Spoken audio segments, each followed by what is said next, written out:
जय श्री कृष्ण। भक्तों, आज मैं आपको पितृपक्ष की महान कथा सुनाने जा रहा हूँ। कहा जाता है कि इस कथा को सुनने से समस्त प्रकार के पितृदोष समाप्त हो जाते हैं। तो सबसे पहले मित्रों, अपने पूर्वजों, अपने पितरों के प्रति श्रद्धा को व्यक्त करने की क्रिया का नाम ही श्राद्ध है। हमारे पूर्वज अपने माता पिता में, अपने बड़ों में अथवा पारिवारिक जनों में इतनी श्रद्धा रखते थे कि उनके मृत्यु के बाद भी उनकी स्मृति और सम्मान में यथायोग्य दान, पुण्य, सत्कर्म किया करते थे और अपने पितरों के प्रति यही श्रद्धांजलि ही कालांतर में श्राद्ध कर्म के रूप में मनाई जाने लगी। वर्तमान परिस्थितियों में इस बात का भी विशेष ध्यान रखना चाहिए कि हमारी श्रद्धा मृत माता पिता में तो होनी ही चाहिए, लेकिन उससे महत्वपूर्ण बात यह है कि मृत माता पिता में भी हमारी श्रद्धा होनी चाहिए।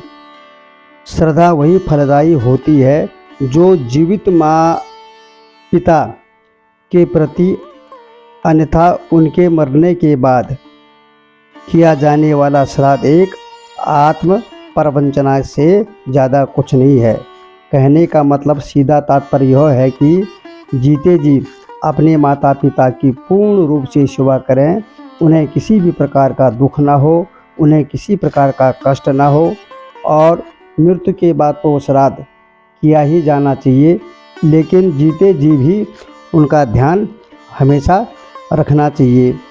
और माता पिता के प्रति श्रद्धा रखता है और वही मृत माँ बाप के प्रति श्राद्ध कर्म करने का सच्चा अधिकारी भी बन जाता है। वही सच्चा बेटा होता है, सच्चा पुत्र कहलाता है, जो अपने माता पिता का जीवित अवस्था में भी ध्यान रखता है और उसके उपरांत मृत्यु के बाद भी उनका उतना ही ध्यान रखता है। तो इसलिए दोस्तों, श्राद्ध के इन दिवसों में हम अपने पूर्वजों का तो स्मरण करें और करना चाहिए, और उन्हें श्रद्धांजलि, तिलांजलि के माध्यम से, तर्पण पिंड के माध्यम से हमें उनका श्राद्ध करना चाहिए। तो मित्रों, पितरों का श्राद्ध करने से कोटि कोटि के सभी प्रकार के पाप नष्ट हो जाते हैं और उसे अपार धन संपत्ति और सुख समृद्धि की प्राप्ति होती है, और पितरों की अपार कृपा से उनके सभी प्रकार के दुख और पितृदोष, सभी प्रकार के दोष समाप्त हो जाते हैं और उनका जीवन सुखी जीवन यापन होता है। यह महान कथा भगवान श्री कृष्ण ने गरुड़ जी को सुनाई थी। इस कथा को आरंभ करने से पहले प्रेम से बोले पितृदेवाय नमः। आइए मित्रों, सुनते हैं आज की कथा। एक समय की बात है कि पक्षी राज गरुड़ अपने मन में जिज्ञासा लेकर भगवान श्री कृष्ण के पास आते हैं और उन्हें प्रणाम करते हैं, और प्रणाम करते हुए भगवान से कहते हैं कि हे प्रभु, पितृपक्ष में पितरों की पूजा करने से कौन सा फल मिलता है? पितृपक्ष के दौरान पितरों की शांति के लिए कौन सा उपाय करना चाहिए? तब श्री भगवान श्री कृष्ण जी कहते हैं, हे गरुड़, तुमने आज बहुत अति उत्तम प्रश्न किया है और मैं तुम्हें जरूर बताऊंगा। भगवान कहते हैं, तुम्हारे इस प्रश्न में समस्त मनुष्य जाति का कल्याण छिपा हुआ है। जो मनुष्य अपने पितरों को संतुष्ट करता है, उसके समस्त दोष और दुख समाप्त हो जाते हैं। पितरों की पूजा करने से मनुष्य को अपने पूर्वजों का आशीर्वाद प्राप्त होता है। इस विषय में एक अप्सरा और ऋषि की प्राचीन कथा कही जाती है। इस कथा को श्रवण करने से तुम्हें तुम्हारे सभी प्रकार के प्रश्नों का उत्तर मिल जाएगा। इसलिए हे गरुड़, तुम इस कथा को ध्यान से सुनो। जो इस कथा को सुनता है उसके समस्त प्रकार के पितृदोष का नाश हो जाता है। जो भी इस कथा को सुनता है और सुनाता है उसके ऊपर पितरों की कृपा सदैव बनी रहती है। उनका आशीर्वाद अपने बच्चों और अपने परिवार पर हमेशा बना रहता है। तब गरुड़ जी कहते हैं, हे प्रभु, आपके मुख से इस कथा को सुनने के लिए मैं उत्सुक हूँ। मेरी बहुत इच्छा है सुनने की। आप कृपा करके जल्दी कथा सुनाने की कृपा करें और मुझे कथा सुनाइए। मैं इस कथा का प्रचार अवश्य करूँगा। फिर भगवान श्री कृष्ण गरुड़ जी को पितृपक्ष की कथा सुनाते हैं। इसलिए मित्रों, आप भी इस कथा को ध्यानपूर्वक पूरा जरूर सुने। इस कथा को श्रवण करने मात्र से मनुष्य के सभी प्रकार के पाप दोष सब नष्ट हो जाते हैं। उसे पितृदोष से मुक्ति मिल जाती है और पितृऋण से भी उसे मुक्ति मिलती है और सभी प्रकार के लेन देन कर्ज उतर जाते हैं। धन्य धान्य संपत्ति की प्राप्ति होती है तथा सुंदर गुणवान पत्नी की प्राप्ति निश्चित होती है।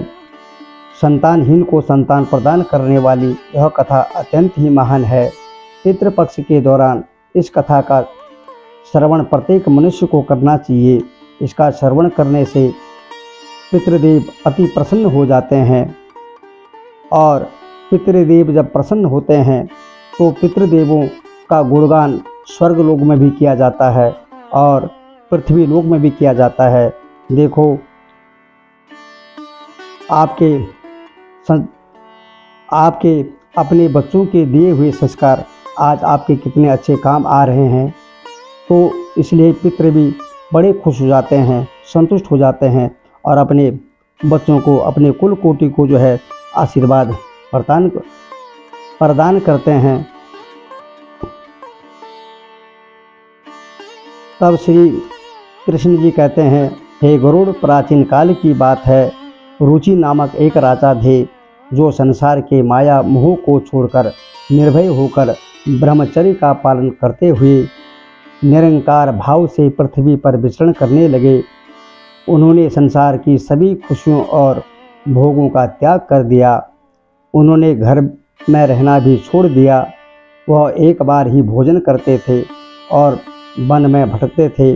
उन्होंने वैराग्य धारण कर लिया था और उनके वैराग्य धारण करने से उनके समस्त पितृजन परेशान हो गए थे।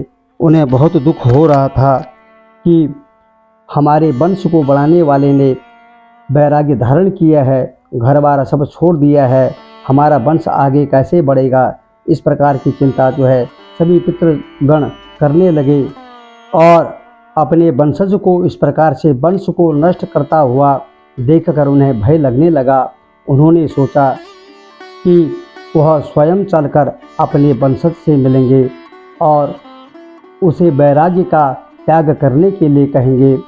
फिर एक बार दिन जब ऋषि रुचि ध्यान मग्न होकर तपस्या कर रहे थे, उसी समय उनके समस्त पितृगण उस स्थान पर प्रकट हुए। जब ऋषि रुचि ने अपनी आंखें खोली तो उन्होंने 4 दिव्य आत्माओं को अपने सामने खड़ा देखा और उन्होंने देखकर वे आश्चर्यचकित हो गए और उन्हें प्रणाम करते हुए कहने लगे, हे महान आत्माओं, आप कौन हैं? आप कृपा करके अपना परिचय देने की कृपा करें और आप किस कारण से आप मुझे दर्शन देने के लिए पधारे हैं। वे सभी दिव्य आत्माएं कहने लगे, वत्स, हम तुम्हारे पूर्वज हैं और हम तुम्हारे इस वैराग्य पूर्ण आचरण से अत्यंत दुखी हैं। हमें बहुत चिंता हो रही है कि हमारा वंश आगे कैसे बढ़ेगा, हमारा कुल आगे कैसे बढ़ेगा, हमारा कल्याण कैसे होगा। ऋषि रुचि ने उन्हें नमस्कार करते हुए आदरपूर्वक पूछा, पितृगण, आप सभी के दर्शन करके मैं धन्य हो गया, कृतार्थ हो गया, किंतु आप मेरे आचरण से दुखी हैं। क्यों? कृपया मुझे विस्तार से बताने की कृपा करें। मैं आपसे जानना चाहता हूँ कि मुझसे ऐसी कौन सी भूल हो गई है जो मेरे पूर्वज मुझे असंतुष्ट और दुखी हैं। तब वे सभी पितृगण कहने लगे, हे वत्स, तुमने इस कारण से विवाह नहीं किया। विवाह स्वर्ग और मोक्ष प्राप्ति का उत्तम मार्ग है। गृहस्थ आश्रम के बिना मनुष्य को शाश्वत बंधन होता है। गृहस्थ में रहकर मनुष्य देवताओं, पितरों, ऋषियों और याचकों की पूजा करके उत्तम लोगों को प्राप्त करता है। वह देवताओं को स्वाहा और पितरों को श्राद्ध शब्द के उच्चारण से तथा द्वार पर आए अतिथियों, मेहमानों और याचकों को दान देकर संतुष्ट करता है। विवाह न करके, संतान को उत्पन्न न करके तुम देवरान तथा पितृजनों के ऋण से मुक्त नहीं पा सकोगे। संसार में रहने वाले मनुष्य, ऋषि तथा अन्य प्राणियों के लिए भी तुम प्रतिदिन ऋणी ही हो रहे हो। संतान की उत्पत्ति के बिना तुम स्वर्ग को कैसे प्राप्त कर सकोगे? देव पूजा, पितृ तर्पण तथा संन्यास ग्रहण किए बगैर तुम्हें स्वर्ग की प्राप्ति नहीं हो सकती है, क्योंकि तुमने बहुत ही गलत कार्य किया है। सभी पितर कहते हैं, हे पुत्र, यदि तुमने विवाह नहीं किया तो यह अन्याय केवल तुम्हें कष्ट ही देगा। ऐसा करने के बाद तुम्हें नरक की प्राप्ति होगी, इसमें कोई संदेह नहीं है। और आप अपने वैराग्य का त्याग करो और अगले जन्म में भी तुम्हें कष्ट भोगोगे। फिर ऋषि रुचि ने अपने पितरों से कहा, हे पितरों, जीवन में विवाह करना अत्यंत दुखदायक है। इससे पाप का संग्रह होता है और अंतकाल में यह अधोगति प्रदान करता है। इस विचार से मैंने स्त्री के साथ विवाह नहीं किया। स्त्री संग परिग्रह करने से मुझे मुक्ति नहीं मिलती। जो व्यक्ति अविवाहित रहकर प्रतिदिन विद्या ग्रहण करता है और ज्ञान के अमृत से अपनी आत्मा को निर्मल करता है, वह मेरे लिए श्रेष्ठ है। विद्वानों ने अनेक प्रकार के सांसारिक कर्मों का वर्णन किया है, इसलिए मनुष्य को अपनी इंद्रियों पर संयम रखकर तत्व ज्ञान के जल से आत्मा को शुद्ध करना चाहिए। फिर पितरों ने कहा, इंद्रियों को वश में रखकर ज्ञान के द्वारा आत्मा को निर्मल करना चाहिए। तुम्हारा यह कथन उचित ही है, किंतु यह कल्याण का मार्ग नहीं है जिस पर तुम चल रहे हो। यह अच्छा मार्ग नहीं है। यज्ञ, तप और दान के द्वारा अपने अमल को दूर करते हुए फल प्राप्ति की कामना से रहित जो शुभ और अशुभ कर्म है, वह बंधन के कारण ही होते हैं। जो पूर्व का कर्म है वह भोग से नष्ट होता है। पूर्व जन्म का जो पुण्य कर्म है वह सुख दुख को भोगने से निरंतर नष्ट होता रहता है। फिर ऋषि रुचि ने कहा, पितामह, वेदों में कर्म मार्ग के प्रतिपादक द्वारा विद्या और माया की पुष्टि की गई है, इसलिए आप मुझे विवाह करने के लिए प्रेरित क्यों कर रहे हैं? विवाह करके मेरा अनिष्ट ही हो जाएगा। पितरों ने कहा, वत्स, कर्म द्वारा जो कुछ भी किया जाता है वह विद्या है। यह सत्य है, किंतु विद्या प्राप्त करना भी एक प्रकार का कर्म है। शास्त्रों में जो बेहद कम है, सज्जन पुरुष उनका उल्लंघन नहीं करते, उन्हें उसी से मोक्ष की प्राप्ति होती है। शास्त्रों में पुरुष को विवाह करने की आज्ञा दी गई है। विवाह न करने पर पुरुष को मुक्ति नहीं मिलती है। संतान के बिना उसे मोक्ष नहीं मिलता। संतान के द्वारा किए गए श्राद्ध कर्म से ही उसे मोक्ष मिलता है। इसलिए ही पुत्र, तुम विधि पूर्वक विवाह करो, और विवाह न करने से तुम्हारे सभी कर्म नष्ट हो जाएंगे। तुमने अगर अच्छे कर्म भी किए हैं तो वह कर्म अच्छे कर्मों में नहीं गिने जाएंगे और तुम विफलताओं को ही प्राप्त करोगे। यदि हमारा वंश नष्ट हो जाएगा तो हमारी आत्माएं अतृप्त रहेगी। हमें कोई देने वाला नहीं होगा, हमें कोई पूछने वाला नहीं होगा। और अगर तुम विवाह करके संतान उत्पन्न करोगे तो तुम अपने पितरों को संतुष्ट कर सकते हो। तब भगवान श्री कृष्ण कहते हैं, हे गरुड़, इस प्रकार से अपने पितरों के वचन सुनकर ऋषि रुचि को बड़ी ग्लानि हुई और उन्होंने विवाह करने का निश्चय किया। फिर ऋषि रुचि ने अपने पितरों से कहा, हे पितृगण, अब तो मैं बूढ़ा हो चुका हूँ, कौन मुझे अपनी कन्या प्रदान करेगा? वैसे भी मुझ जैसे वृद्ध व्यक्ति के लिए विवाह करना अत्यंत कष्ट साध्य है। फिर पितरों ने कहा, वत्स, यदि तुम हमारे वचनों का पालन नहीं करोगे तो निश्चित ही हम सभी पितरों का पतन हो जाएगा और तुम्हारी अधोगति हो जाएगी। इतना कहकर सभी पितृगण अदृश्य हो गए।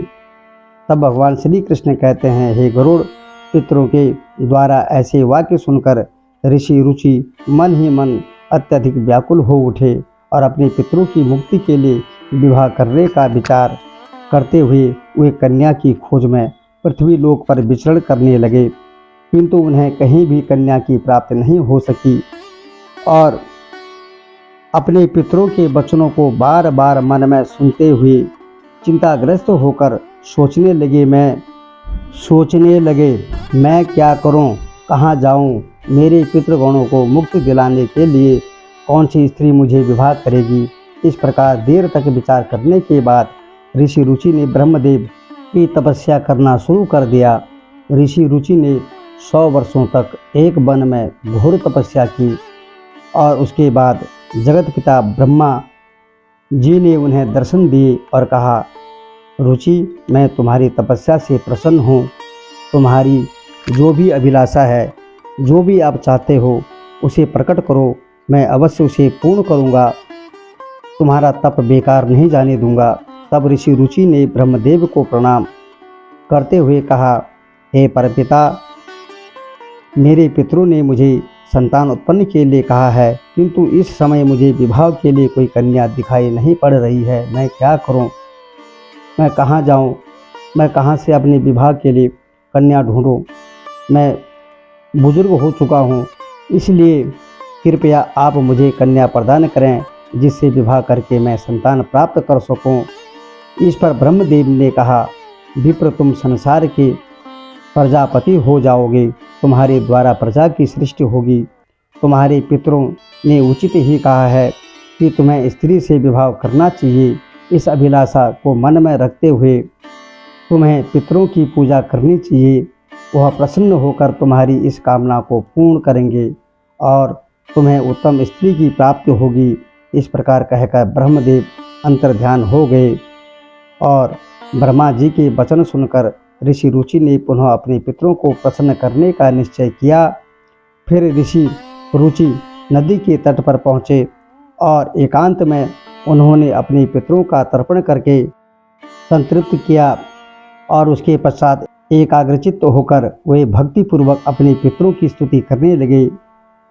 श्री कृष्ण कहते हैं, गरुड़, ऋषि रुचि ने अपने पितरों के लिए जो स्तुति की, उसे प्रत्येक मनुष्य को ध्यान से सुनना चाहिए। यह स्तुति सब दुख और दोषों को नष्ट करने वाली है। जो केवल एक बार ही इस स्तुति को सुनता है, उसके अनेक प्रकार के पाप नष्ट दूर हो जाते हैं और उसे पितरों का आशीर्वाद प्राप्त होता है। इसलिए तुम इस स्तुति को ध्यान से सुनो, तभी यह कथा सुनने का फल तुम्हें प्राप्त होगा।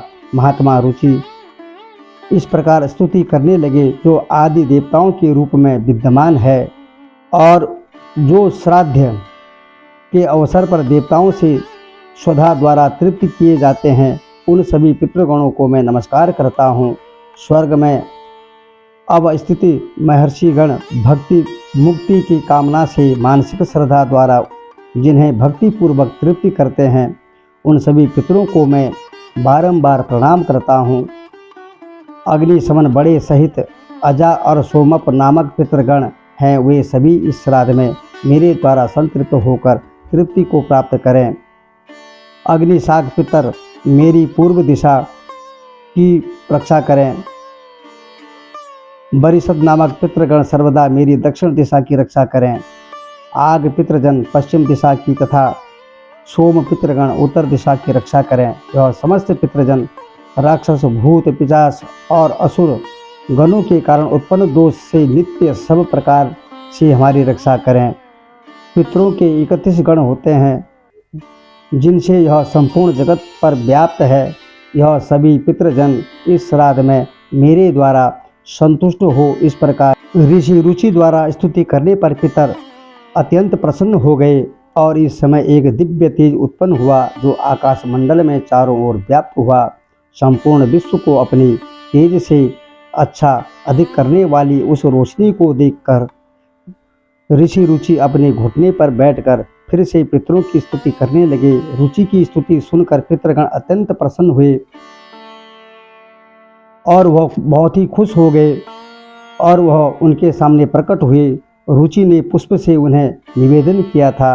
वे सभी पितर उन्हीं को धारण करके उनके सामने प्रकट हुए।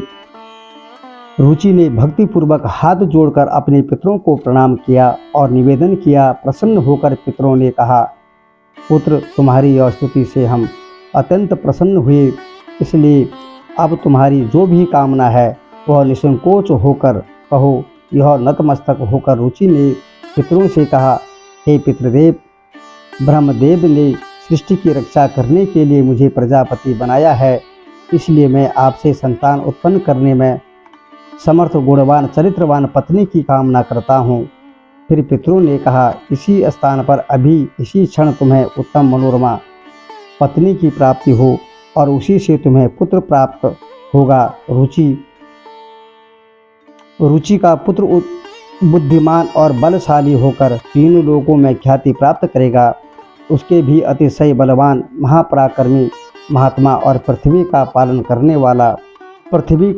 करने वाले बहुत से पुत्र होंगे। इतना कहकर समस्त पितृगण ऋषि रुचि को आशीर्वाद देकर उस स्थान से अंतर्ध्यान हो गए, यानी वहाँ से चले गए।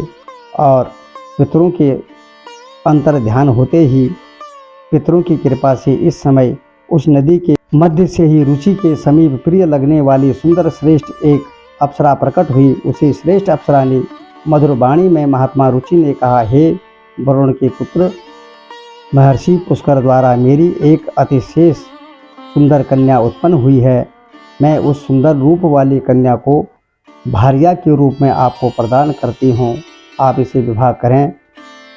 इस कन्या से आपको अभिषेक बुद्धिमान मनु नाम का पुत्र होगा। फिर प्रजापति रुचि ने उसे अप्सरा कन्या से विवाह किया।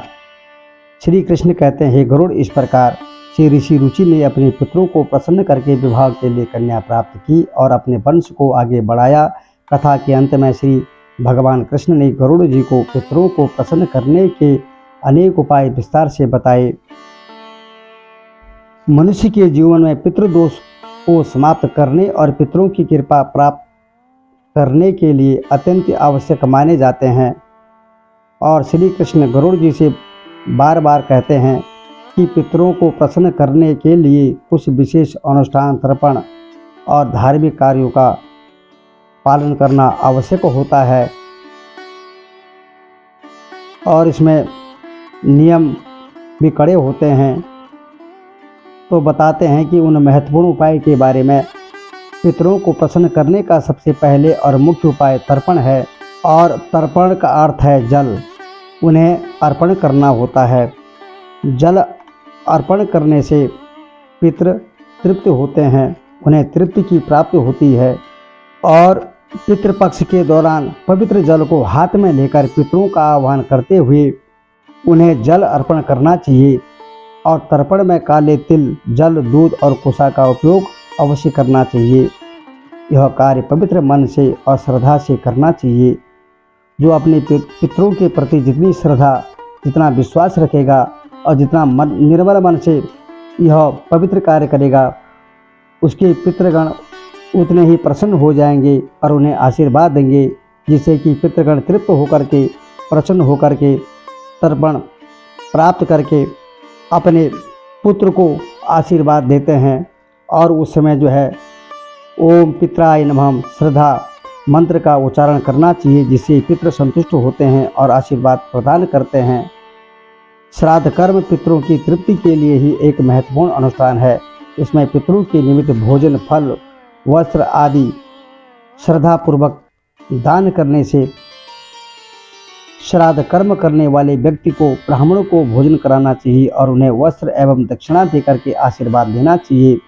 और श्राद्धा के दिन विशेष रूप से सात्विक भोजन बनाना चाहिए। इसमें खीर, पूरी, सब्जी, नाना प्रकार के पौष्टिक एवं ताज़ा खाद्य पदार्थ शामिल हो। इस भोजन को पवित्रता के साथ पितरों के निमित्त अर्पण किया जाता है और तीसरा उपाय भगवान श्री कृष्ण ने बताया कि गाय, ब्राह्मण और अन्य जीवों को भोजन पितरों को प्रसन्न करने के लिए ही किया जाता है। इसमें गाय, कुत्ते, कौवे और ब्राह्मणों को भी भोजन कराना चाहिए और यह अत्यंत ही शुभ माना जाता है। इन्हें भोजन अर्पण करने से पितृ तृप्त हो जाते हैं, खुश हो जाते हैं और प्रसन्न होकर के आशीर्वाद देते हैं। विशेष रूप से श्राद्ध के दिन गाय को हरी घास और रोटी खिलाना और कौवों को चावल व खीर खिलाना शुभ माना जाता है। इन कार्यों को करने से पितर की कृपा प्राप्त होती है और पितृदोष से मुक्ति मिलती है। पीपल और तुलसी के वृक्ष की पूजा करना पितरों को प्रसन्न करने का महत्वपूर्ण उपाय है। पीपल वृक्ष पितृगणों का निवास स्थान माना जाता है और तुलसी का पौधा देवी लक्ष्मी का प्रतीक है। श्राद्ध के दिन पीपल और तुलसी की पूजा करके पितरों को तृप्त किया जाता है। पीपल के वृक्ष के नीचे दीप जलाने से पितृगण प्रसन्न होते हैं और परिवार को सुख समृद्धि का आशीर्वाद देते हैं। भगवान श्री कृष्ण ने गरुड़ जी को बताया कि जो व्यक्ति पितृदोष से पीड़ित होता है उसे गया जी या अन्य पवित्र तीर्थ स्थलों में जाकर पिंडदान करना चाहिए। गया जी में पिंडदान करने से पितृ संतुष्ट होकर के मोक्ष प्राप्त करते हैं और अपने वंशजों को आशीर्वाद देते हैं। पिंडदान के समय काले तिल, कुश और चावल का उपयोग करके पितरों को अर्पण करना चाहिए। यह परिक्रिया पितरों को तृप्त करती है और उनकी आत्मा को शांति प्रदान करती है। पितरों को प्रसन्न करने के लिए श्राद्ध पक्ष के दौरान व्रत रखना चाहिए और इसमें सात्विक आहार यानी भोजन ग्रहण करना चाहिए और ब्रह्मचर्य का पालन करना चाहिए। भगवान श्री कृष्ण ने गरुड़ जी से कहा कि श्राद्ध पक्ष में मांस, मदिरा और तामसिक आहार का सेवन नहीं करना चाहिए। इनसे हमेशा दूर रहने चाहिए और व्रत के दौरान भगवान विष्णु, शिव और देवी लक्ष्मी की आराधना करनी चाहिए। इससे पितरों की आत्मा को शांति प्राप्त होती है और वह प्रसन्न हो जाते हैं, खुश हो जाते हैं और आशीर्वाद प्रदान करते हैं। तब श्री कृष्ण कहते हैं पितरों को संतुष्ट करने के लिए गरीबों, ब्राह्मणों और साधुओं को अन्य दान, वस्त्र दान, सभी प्रकार के दान करने चाहिए। यह कार्य विशेष रूप से श्राद्ध पक्ष के दौरान करने से पितरों की आत्मा को संतुष्टि प्राप्त होती है, वो तृप्त हो जाते हैं और अन्य दान और वस्त्र देने से मनुष्य को पुण्य फल की प्राप्ति होती है और पितृदोष से मुक्ति मिलती है। इस कार्य से पितृ प्रसन्न होकर के घर परिवार की सुख समृद्धि और सबको अपना आशीर्वाद देते हैं। भगवान श्री कृष्ण ने बताया कि पवित्र नदियाँ विशेषकर गंगा में स्नान करके पितरों के निमित्त जल अर्पण करना अत्यंत ही बहुत ही ज़्यादा शुभ माना जाता है। गंगा जल पितरों की तृप्ति के लिए सर्वोत्तम माना गया है, जिससे पितृदोष समाप्त हो जाता है और गंगा में स्नान करने से व्यक्ति के पाप भी धुल जाते हैं और पितरों की आत्मा को शांति मिलती है। इस कार्य से पितृ बहुत ही प्रसन्न हो जाते हैं और अपने परिवारजनों को आशीर्वाद प्रदान करते हैं। तो दोस्तों, आज की कथा यहीं पर संपन्न करते हैं। यह कथा आपको कैसी लगी ज़रूर कमेंट बॉक्स में लिखिए और मेरे चैनल को सब्सक्राइब, लाइक ज़रूर करें। आप सभी मित्रों का बहुत बहुत धन्यवाद। पितृदेवाय नमः। श्री कृष्णाय नमः।